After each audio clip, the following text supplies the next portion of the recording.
Kasi nag-iisa ako ngayon dito na gumagawa ng paraan para maibalik ang ating dating Pangulo sa ating bayan. Dapat nga wala ka dyan. Vice President ka pa rin ng Pilipinas, hoy, umuwi ka dito. Whether we like it or not, kahit gusto na, pumunta ka dyan pag impeach ka na. Diyan ka na manatili pag impeach ka na. Pero habang hindi ka pa impeached, wala kaming choice. Whether we like you or not, dito ka muna. Anyway, ang gawin natin mga kotsero, panoorin natin yung news. Kasi merong magandang compilation ng news dito na ginawa sa GMA. Ni Vice President Sara Duterte sa Senado na iligal ang pag-aresto sa kanyang amang si dating Pangulong Rodrigo Duterte. Umano'y dahil walang valid arrest warrant na inilabas ang hukuman ng Pilipinas. Sinabi niya yan sa pagdinig sa issue na ipinatawag ng kapatid ng Pangulo na si Senadora Amy Marcos sa pamamagitan ng video conferencing mula the Netherlands. Kinwestiyon din dito ang desisyon ng Pangulo na makipagtulungan sa Interpol, ang tugon ng mga opisyal ng gobyerno sa pagtutok ni Ian Cruz. This is all about politics. The administration is using government resources, the ICC, to demolish the opposition. Yan ang hinala ni Vice President Sara Duterte kung bakit inaresto at mabilis na inilipad sa Netherlands ang amang si dating Pangulong Rodrigo Duterte. Ito ang sinabi ng Vice Presidente sa pagharap niya online sa pagdinig ng Senate Committee on Foreign Relations ukol sa pag-aresto sa dating Pangulo. Nasa dahig pa ang Vice Presidente hanggang ngayon. Ang tanong ngayon, ano ang gagawin natin para maibalik ang dating Pangulo sa Pilipinas? Kasi nag-iisa ako ngayon dito na gumagawa ng paraan para maibalik ang ating dating Pangulo sa ating bayan. Dapat nga wala ka dyan. Vice President ka pa rin ng Pilipinas, hoy, umuwi ka dito. Whether we like it or not, kahit gusto na, pumunta ka dyan pag impeach ka na. Diyan ka na manatili pag impeach ka na. Pero habang hindi ka pa impeached, wala kaming choice. Whether we like you or not, dito ka muna. And to answer the question, mga kotsero, sinagot din yan ni Justice Carpio. Wala nang magagawa ang Pilipinas para makuha ang person ni Rodrigo Duterte. Wala na. Tapos na unboxing. Sinabi nga ni Sec Boying kahapon o noon isang araw, it's a done deal. Wala na. Buwi ka na dito, magtrabaho ka na. May 700 million pesos ka pang lulustayin at nanakawin. Pero sagarin mo na kasi malapit ka na ma-impeach. Hit ng bise na wala ng jurisdiction ng ICC sa Pilipinas dahil epektibo na noong 2019 ang pag-withdraw sa ICC. Di rin daw nasunod ang proseso sa Article 59 ng Rome Statute na dapat dinala muna sa competent court ang ama matapos maaresto at dalhin sa dahig. Nasaan po ang warrant of arrest na inisyo ng hukuman ng Pilipinas? Wala. Without a valid warrant from a Philippine court, this was at best a warrantless arrest. Under the rules of court, warrantless arrests are only permitted in 3 instances: in flagrante delicto, hot pursuit, and escaped prisoner.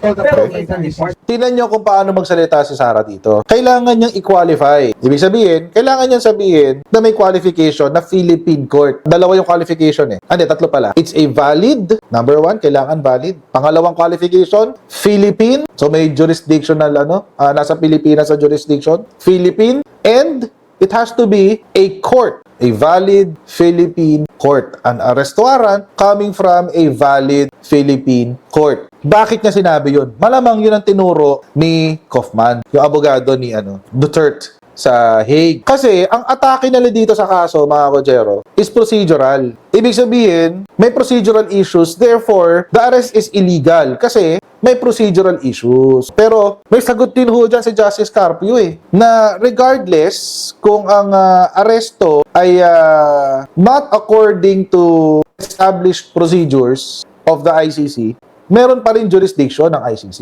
Male captus bene detentus. As long as the capture did not involve any illegal act. Ibig sabihin, hindi siya tinorture, hindi siya ginulpe, walang ginawa kay Digong. Kahit there are procedural issues, the detention is still valid. legal at nasa proseso ang pag-aresto sa ating Pangulo noong March 11. The IHL is the domestic law that we followed in recognizing the warrant of arrest issued against Rodrigo Roa Duterte. Which domestic law and process did Republic Act 9851, Your Honor. as mentioned previously?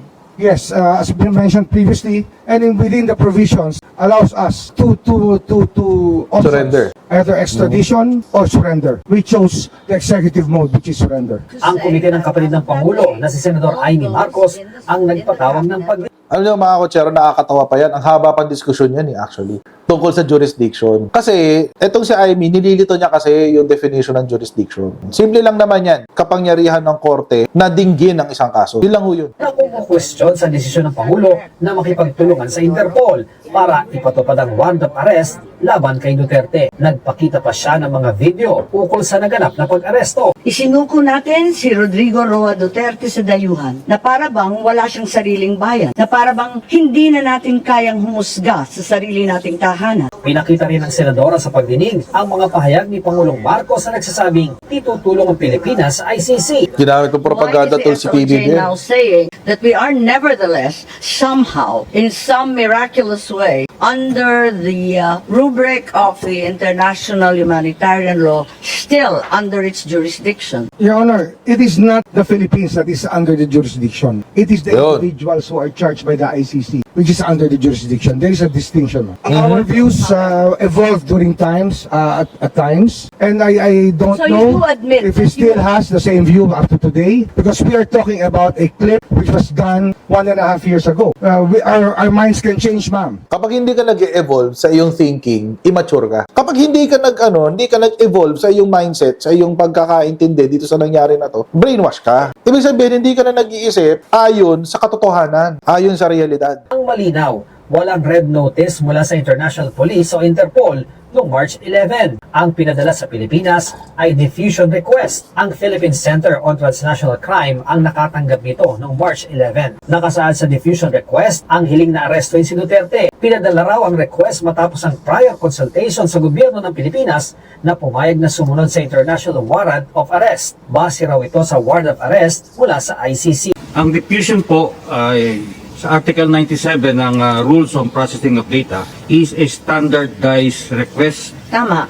to arrest, detain, or restrict movement Right. of accused. Tama, pero hindi Tama pa po. hindi pa siya verified, hindi pa siya naimbestiga at hindi pa nailalagay bilang opisyal. Wala pang task force, Tama wala po pang yun, tama po. compliance review. Pero hindi po ibig sabihin nun na wala siyang value. Yun. Yun yung importanteng parte doon na hindi pinapansin ni Amy Marcos sa hearing. Yung red diffusion has the same value as a red notice. It's just that iba ang proseso. Ayaw pansinin ni Amy Marcos yun. Kasi para sa kanya, hindi diffusion lang yan, hindi pa nare-review yan ng Interpol, etc. etc. Maipilit mo yung gusto mo. Hindi hearing to Propaganda, propaganda piece lang tong hearing. Ang gini ni National Security Advisor Eduardo Año, nakasama siya sa core group na nagplano noong March 11 sa pag-aresto ni Duterte. Lumabas kasi sa ibang media na ayon kay DLG Secretary John Vic Remulla, may core group noong March 11 na nagplano hanggang sa mailipad sa The Hague si Duterte. Kasama raw sa core group si Año, Remulla, DND Secretary Gilbert Chodoro at Pangulong Marcos. My role was limited to the mandate of my office to assess that the situation does not escalate into a national security concern. The implementation of the ICC warrant is beyond my mandate and I have no part in it. I may also state for the record that I am not aware of any core group, nor am I a member of such group that allegedly planned and prepared for the arrest of former President Duterte. The Department of National Defense and the Armed Forces of the Philippines has no law enforcement mandate. Our sole mandate is to give support to the Philippine National Police when it is asked for. Humarap din sa pagdinig si Senador Bongo. Ito kadiri, ang cringe ng moment na to. Bagamat nirespeto natin ang pagdinig na ito, sinasabi ko rin po ang aking mga hinanakit na parang too late na po. Walang problema sa akin, mag-hearing kahit araw-araw po. Pero tanong, may babalik. Laglag niyo na to si Bongo. Si Tatay Digong. But anyway, tatanggapin naman ng tao yung arrest na yan.